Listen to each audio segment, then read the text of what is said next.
The Ghosts of Aulnaic.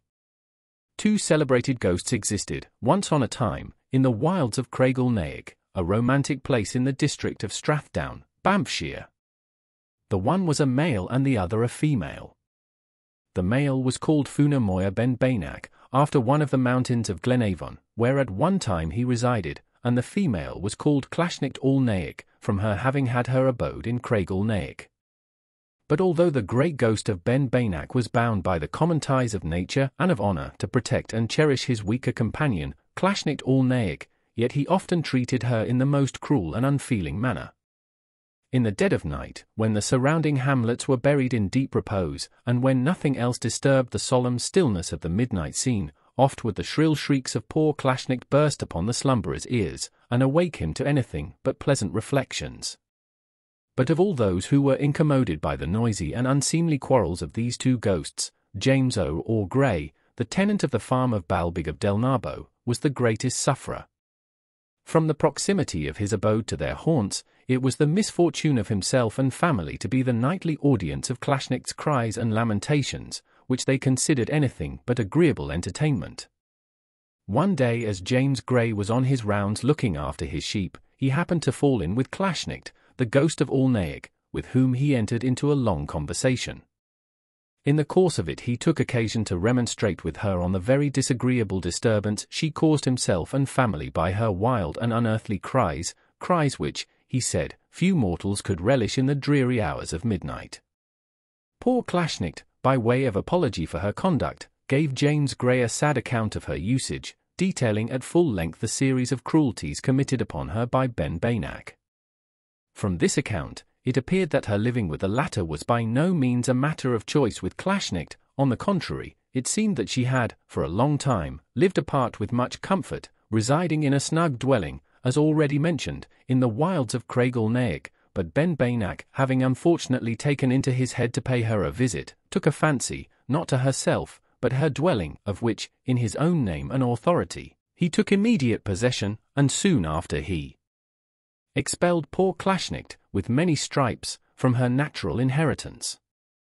Not satisfied with invading and depriving her of her just rights, he was in the habit of following her into her private haunts, not with the view of offering her any endearments, but for the purpose of inflicting on her person every torment which his brain could invent.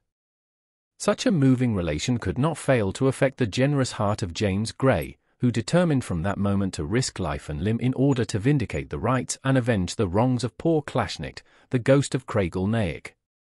He, therefore, took good care to interrogate his new protégé touching the nature of her oppressor's constitution, whether he was of that killable species of ghost that could be shot with a silver sixpence, or if there was any other weapon that could possibly accomplish his annihilation. Clashnicht informed him that she had occasion to know that Ben Bainac was wholly invulnerable to all the weapons of man, with the exception of a large mole on his left breast, which was no doubt penetrable by silver or steel, but that, from the specimen she had of his personal prowess and strength, it were vain for mere man to attempt to combat him. Confiding, however, in his expertness as an archer, for he was allowed to be the best marksman of the age, James Gray told Clashnicht he did not fear him with all his might, that he was a man, and desired her, moreover, next time the ghost chose to repeat his incivilities to her, to apply to him, James Gray, for redress. It was not long ere he had an opportunity of fulfilling his promises. Ben Bainac having one night, in the want of better amusement, entertained himself by inflicting an inhuman castigation on Clashnicht, she lost no time in waiting on James Gray, with a full and particular account of it. She found him smoking his cutty, for it was night when she came to him, but, notwithstanding the inconvenience of the hour, James needed no great persuasion to induce him to proceed directly along with Clashnicht to hold a communing with their friend, Ben Bainac, the great ghost. Clashnicht was stout and sturdy, and understood the knack of travelling much better than our women do. She expressed a wish that, for the sake of expedition, James Gray would suffer her to bear him along, a motion to which the latter agreed, and a few minutes brought them close to the scene of Ben Bainac's residence. As they approached his haunt, he came forth to meet them, with looks and gestures which did not at all indicate a cordial welcome. It was a fine moonlight night, and they could easily observe his actions. Poor Clashnicht was now sorely afraid of the great ghost. Apprehending instant destruction from his fury, she exclaimed to James Gray that they would be both dead people, and that immediately, unless James Gray hit with an arrow the mole which covered Ben Bainach's heart. This was not so difficult a task as James had hitherto apprehended it. The mole was as large as a common bonnet, and yet nowise disproportioned to the natural size of the ghost's body, for he certainly was a great and a mighty ghost. Ben Bainach cried out to James Gray that he would soon make eagle's meat of him, and certain it is, such was his intention, had not the shepherd so effectually stopped him from the execution of it. Raising his bow to his eye when within a few yards of Ben Bainach, he took deliberate aim, the arrow flew, it hit, a yell from Ben Bainach announced the result. A hideous howl re-echoed from the surrounding mountains, responsive to the groans of 1,000 ghosts, and Ben Bainach, like the smoke of a shot, vanished into air.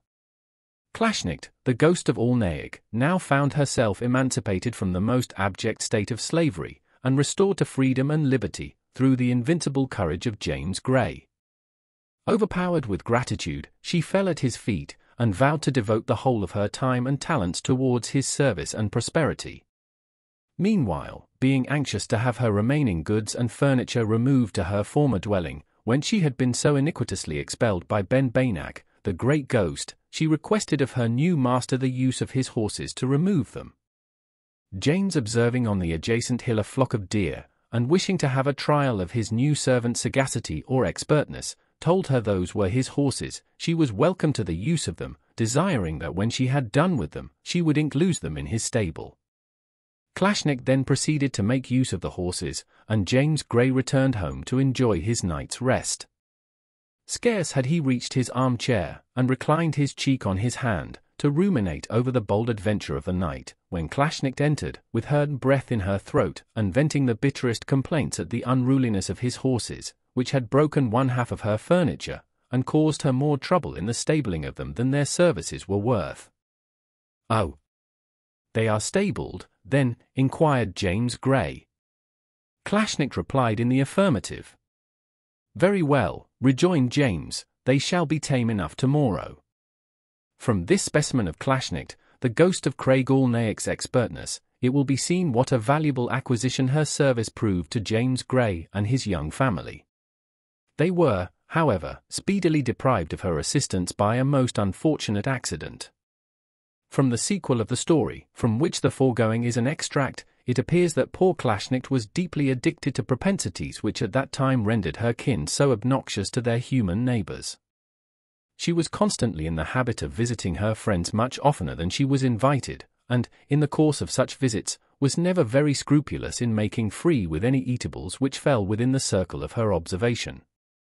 One day, while engaged on a foraging expedition of this description, she happened to enter the mill of Del Narbo, which was inhabited in those days by the miller's family. She found his wife engaged in roasting a large gridiron of fine savoury fish, the agreeable smell proceeding from which perhaps occasioned her visit. With the usual inquiries after the health of the miller and his family, Clashnicht proceeded with the greatest familiarity and good humour to make herself comfortable at their expense. But the miller's wife, enraged at the loss of her fish, and not relishing such unwelcome familiarity, punished the unfortunate Clashnicht rather too severely for her freedom. It happened that there was at the time a large cauldron of boiling water suspended over the fire, and this cauldron the enraged wife overturned in Clashnicht's bosom. Scalded beyond recovery, she fled up the wilds of Craig Aulnaic, uttering the most melancholy lamentations, nor has she been ever heard of since.